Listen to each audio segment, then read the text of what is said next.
Agartala office lane থেকে প্রকাশ্য দিবালোকে অপহরণ। সিপাহীজলা জেলার 4 অপহরণকারীকে গ্রেপ্তার করল পশ্চিম থানার পুলিশ। আগরতলা শহরের অফিস লেন থেকে প্রকাশ্য দিবালোকে এক ব্যক্তিকে অপহরণের ঘটনার 48 ঘন্টার মধ্যে মূল চক্রের 4 অপহরণকারীকে গ্রেপ্তার করল আগরতলা পশ্চিম থানার পুলিশ। ধৃত 4 জনই সিপাহীজলা জেলার বাসিন্দা। ধৃতদের কাছ থেকে অপরাধে ব্যবহৃত একটি বোলেরো গাড়ি ও একটি স্কুটি বাজেয়াপ্ত করা হয়েছে। সোমবার দুপুর 2টায় আগরতলা পশ্চিম থানায় আয়োজিত এক সাংবাদিক সম্মেলনে এই সাফল্যের কথা জানান পুলিশ আধিকারিক দেবপ্রসাদ রায়। ত্রিপুরা থেকে বিক্রম কর্মকারের রিপোর্ট, বিগ নিউজ বাংলা। গত 16 তারিখে একটি খবর আসে, কোনো অভিযোগের মতো না, এমনিতেই খবরটা আসে। অফিস লেন থেকে একজন ব্যক্তিকে গাড়িতে উঠিয়ে নিয়ে যাওয়া হয়েছে। এখন এই ঘটনার সত্যতা যাচাই করতে গিয়ে ওসি ওয়েস্ট আগরতলা পিএস সঙ্গে সঙ্গে উনি একটা টিমের মাধ্যমে টিম গঠন করেন বিষয়টা বোঝার জন্য। তো অ্যাকর্ডিংলি একটা এনকোয়ারি স্টার্ট হয়। এনকোয়ারি স্টার্ট করতে গিয়ে যে বিস্তারিত পাওয়া যায় যে একটি বোলেরো ভেহিকেল আর সঙ্গে একটি স্কুটি, এই নাম্বারগুলি ডিটেক্ট হয় এবং এগুলিকে পারসিউশন করা হয়। এগুলিকে আটকানোর জন্য সমস্ত শহরের সব জায়গাতেই নাকা অ্যাক্টিভ করে দেওয়া হয় যাতে বের হতে না পারে। তো ফাইনালি কি হলো, একটা জিনিস পরিষ্কার জানা গেল যে কয়েকজন ব্যক্তি, বা ব্যক্তি বলা ঠিক না, দুষ্কৃতিকারী বলা উচিত, তারা একজন ব্যক্তির সাথে জোরপূর্বক তার সাথে প্রথমে কথাবার্তা বলে তারপর ওকে জোর করে গাড়ির মধ্যে উঠিয়ে নিয়ে যায়।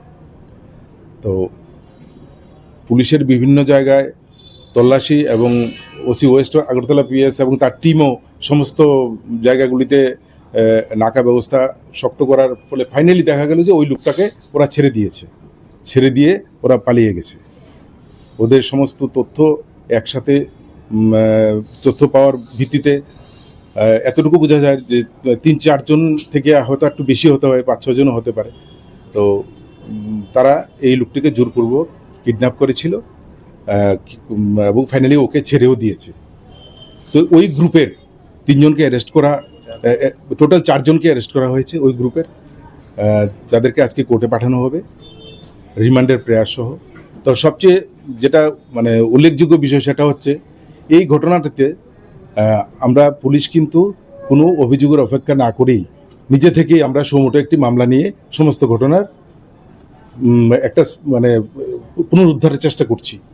এখনও সেই ঘটনা সম্পূর্ণভাবে আমরা তদন্তের শেষ জায়গায় পৌঁছতে পারিনি, কারণ এখনও কিছু অ্যারেস্ট বাকি আছে, গাড়িটা রিকভারি করা বাকি আছে। তবে আজকে ওদেরকে রিমান্ডে পাঠানো, প্রেয়ার দিয়ে কোর্টে পাঠানো হবে এবং রিমান্ডে চলাকালীন সময় বিভিন্ন তথ্য যেগুলো আমরা জানতে পারিনি সেগুলো আমরা জানতে পারবো এবং কেসের একটা সম্পূর্ণভাবে একটা সুরাহা এবং সব কিছু করতে পারবো। এটা এতটুকু বুঝতে পারি যে প্রাথমিকভাবে যে এখানে কোনো ফাইন্যান্সিয়াল কোনো ডিসপিউট ছিল।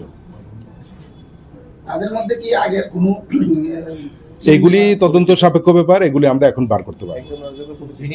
তবে এতটুকু ঠিক ওরা যে একজন আরেকজনকে ভিকটিম এবং ওদের সাথে যে ফার্স্ট টাইম পরিচয় হয়েছে তা না, ওদের সাথে আগেও যোগাযোগ ছিল।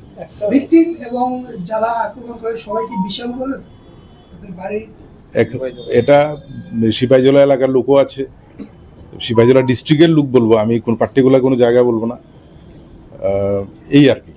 একটা নাম শোনা যাচ্ছে যেটা নাকি চলে যাচ্ছে, বিশালগড়ের বাসিন্দা, সে কি এই ইটারিতে মাস্টারমাইন্ড বা ওকে কি বিশালগড়ের লোক যেটা বলছেন আমি জানি না আপনারা কার নাম বলছেন, তবে আমি এতটুকু বলবো এই টোটাল ঘটনার মাস্টারমাইন্ড বিশালগড়ের লোকটাই এবং ওকে আমরা অ্যারেস্ট করবো। এটা সবাই সবার মতো করে তদন্ত করে, তো আমরা আমাদের তো ফাইন্যান্সিয়াল ডিসপুট তো মানেই এটা আর্থিক, এটাই তো ইনভেস্টিগেশন।